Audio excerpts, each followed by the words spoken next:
is insurance claims 101, buddy. This is stuff that I've learned from people that worked in the insurance company for decades. So take notes. So I'm here in Winter Park, and I just left a meeting with a contractor and thought I'd give you guys some good tips that you can use either as a property owner or as a contractor yourself.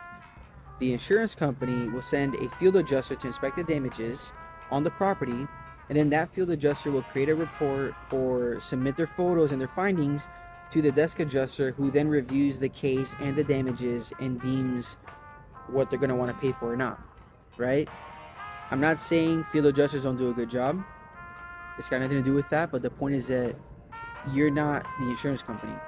As a public adjuster, for example, what we do is that we take our own set of photos and our own findings, our own measurements, our own estimate, and we submit it to the insurance, and we essentially negotiate. If you're just taking a photo of the affected area, then you're not really painting a solid story as far as what's actually going on. For example, if you have a burst pipe in a bathroom, right, in the vanity, you don't just take a photo of the burst pipe. You want to take an overview so people can see what is in the bathroom. If it's a vanity, what type of vanity it is, a toilet ring, a stand-in shower, a curtain rod.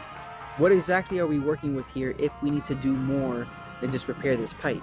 And then you can zoom in onto the affected area, and now we know, okay, this is a room, this is where it's affected. If you have hail damage, it doesn't just affect the roof. It affects a lot more than the roof.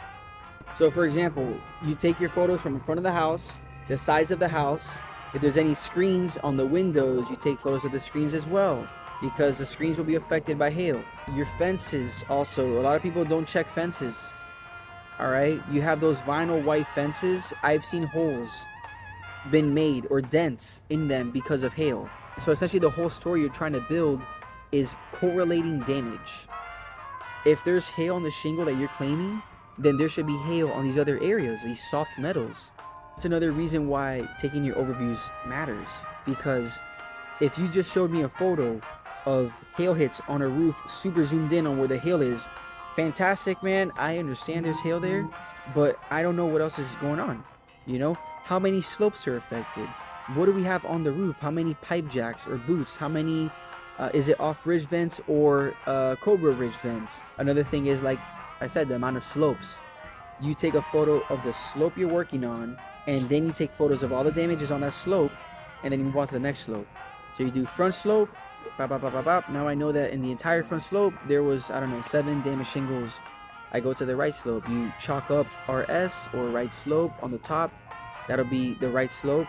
Then you go in, you take your photos, you do your 10 by 10 or whatever it is. That'll be 7 to 10 hits on that slope. At the end of the day, at least the people I work with, and myself included, I'm here to take care of the property owner. And if you want to do that the right way, you need to be not just qualified or not just decent, but overqualified. All I'm saying is that it can be a very complicated process, especially when you have a lot of money involved, especially when you're a concerned homeowner that just cares about your property.